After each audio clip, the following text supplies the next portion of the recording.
Doctor साहब ये सबबंदी कब तक वाज़ेह हो जाएगी?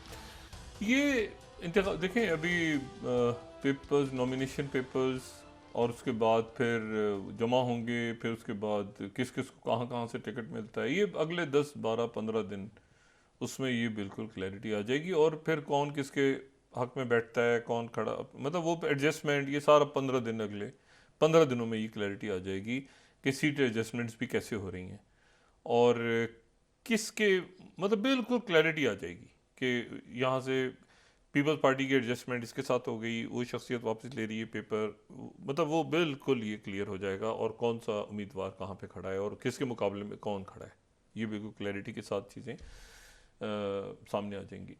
और मैदान में जाहिर है कि मुस्लिम लीग नून आगे अभी तक, तो असल में ये वक्त ऐसे होता है ना कि थोड़ी थोड़ी बात पे परेशान हो जाते होते, ये कैसे हो गया, ये कैसे हो गया, ये लेकिन वो चलता है, ये जो है ना, ये सबबंदियाँ आगे कैसे होती हैं, वो तहरीक इंसाफ तो नहीं कहीं ये दोबारा तो नहीं कहीं इधर उधर, अच्छा ऐसा तो नहीं कि वर्चुअल कहीं ज़मीन पे चलते हुए आ जाएं उस दिन तो जलसे में से, मतलब ये जो है ना, ये इशू एक अपनी जगह मौजूद है।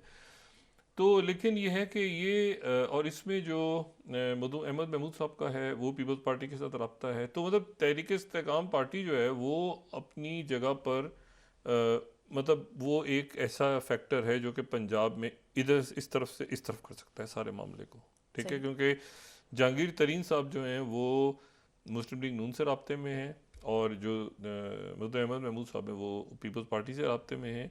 और ये देखना है कि अब वो कितनी सीटें जो है मुस्लिम लीग नून जो है वो इनके साथ एडजस्ट करती है, ठीक है। केपी की पिक्चर तो समझ ही नहीं आ रही, खैबर पख्तूनख्वा की, वहाँ तो मैं कुछ नहीं कह सकता कि किसका इत्तेहाद किससे होगा, वो तो बिल्कुल कोई वहाँ से तो अभी तक कोई इतला आ ही नहीं रही किसी किस्म की कि परवेज़ खटक साहब करेंगे या वो तहरीक इंसाफ से, मतलब परवेज़ खटक साहब तहरीक इंसाफ से इत्तेहाद ना कर लेंगे, मुझे ये भी डर है कि वो मौलाना साहब के साथ करेंगे, या क्योंकि पीपल्स पार्टी फ़ाल हो गए, पीपल्स पार्टी ने ANP वगैरह ने अपने उम्मीदवारों का ऐलान कर दिया है, तो ये अब एक बड़ा आने वाले दिनों में एक सूरत हाल ऐसी बनेगी जो वाज़े करेगी कि ये, और स्टेबिलिटी की ज़रूरत है, मतलब होता है ना बहुत बड़ी काबीना, तो 85 लोग, 100 लोग, और फिर वो देखें फरवरी में इलेक्शन है, मार्च में आपके सामने IMF खड़ा होगा, मार्च में IMF खड़ा होगा और वो आपसे पूछ रहा होगा कि कितने टैक्सेस लगे, कितना रेवेन्यू आया, कितना खर्चा हुआ, क्या हुआ, कैसे हुए, खराजात कितने कम हुए, तो आपके सामने एक पहाड़ खड़ा होगा। तो मईशत और सिक्योरिटी और फॉरेन पॉलिसी और स्टेबिलिटी, ये सारी चीज़ें जो हैं ये बहुत इंपॉर्टेंट है इस रियासत के लिए। अच्छा, दो चीज़ें ऐसी हैं आज, दो बातें बड़ी अनहोनी हुई हैं। एक तो ये कि हुतीज़ ने जो कहा कि जी ये इत्तेहाद बन भी जाए, तो अब इसको, ये इत्तेहाद क्या हुती से लड़ेगा या क्या करेगा, कैसे होगा, ये अभी तक कोई क्लैरिटी नहीं। ये एक्चुअली इनवाइट किया है, इसका कोई फॉर्मल अनाउंसमेंट नहीं हुई है कि ये सही। अनाउंसमेंट हो गई है सारी, क्योंकि ये ऑलरेडी यहाँ पे, मैंने आपसे कहा ना कि ये जो सारे मुल्क हैं, अगर आप ये देखें तो ये 39 कंट्रीज़ हैं, इसमें इसमें 39 मुल्क हैं, इसमें पाकिस्तान भी है।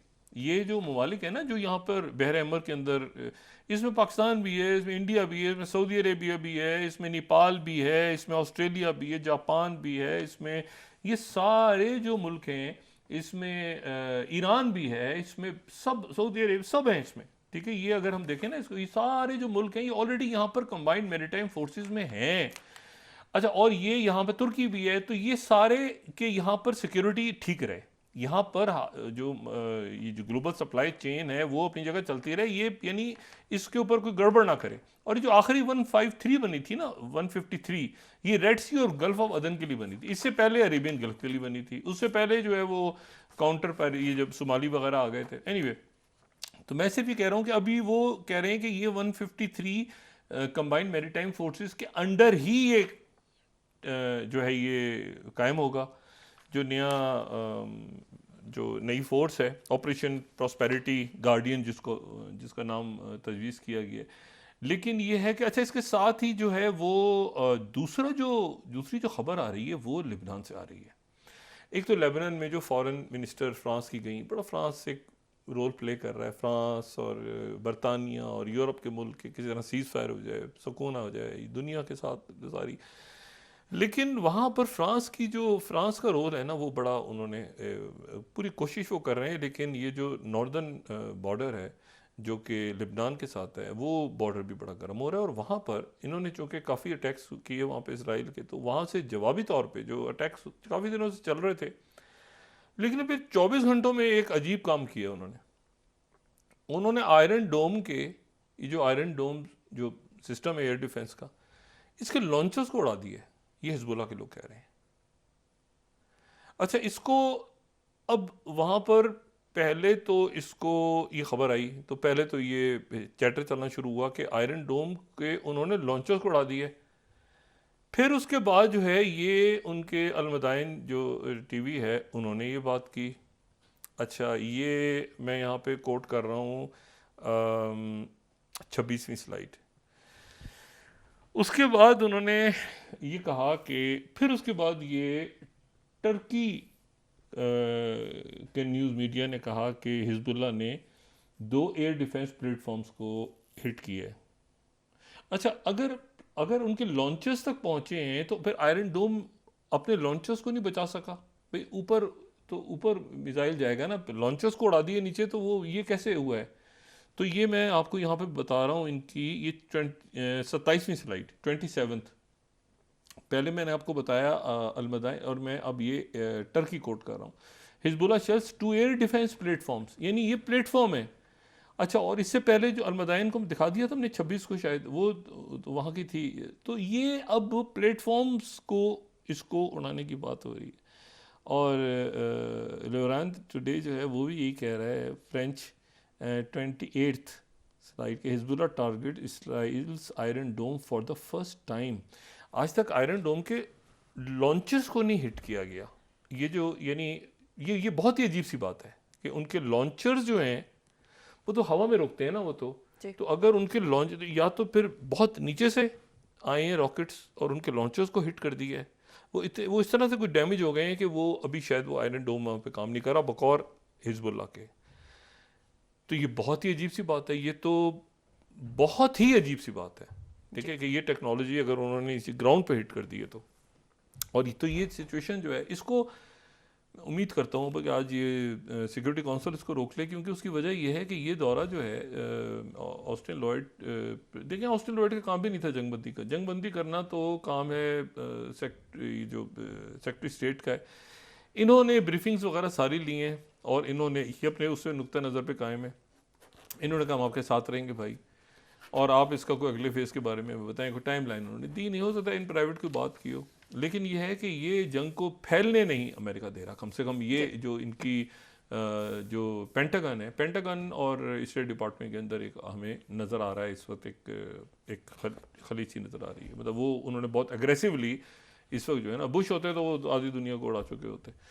तो ये जो है ना वो इसको, लेकिन ये है कि जो कुछ गज़ा में हो रहा है, गज़ा के ऊपर अब ज़ाहिर है कि अब वहाँ क्या रह गए हैं लोग। मतलब आपके पास आज आप ये देखें कि अभी तक याहिया सिनवर हत्या नहीं लगे, और याहिया सिनवर भी लगे, और अभी भी गज़ा से रॉकेट फायर हो रहे हैं, अभी भी गज़ा से रॉकेट फायर हो रहे हैं।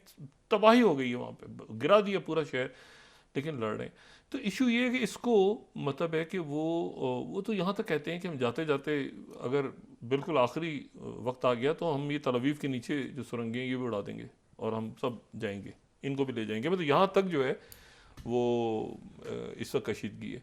तो बात यह है कि ये उसमें वो कहते हैं पानी वानी भेज रहे हैं, ये फेंक रहे हैं, लेकिन ये हम उड़ा देंगे, हम भी जाएंगे ये भी जाएंगे। मतलब यहाँ तक मामला जो है ना वो चले गए हुए हैं कि 20,000 से ज़्यादा शहादतें होना।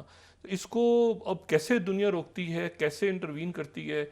अब ये सारे तवज्जो आ गई है बहर अहमर की तरफ। तो उधर क्या हो रहा है, उधर हिजबुल्लाह का, उधर फ्रांस ने बड़ा, उनकी जो फॉरेन सेक्रेटरी गई थी, फॉरेन मिनिस्टर, उन्होंने कहा है कि बहुत ख़राब है ये हालात बॉर्डर के, और उन्होंने मुलाकातें वगैरह की हैं।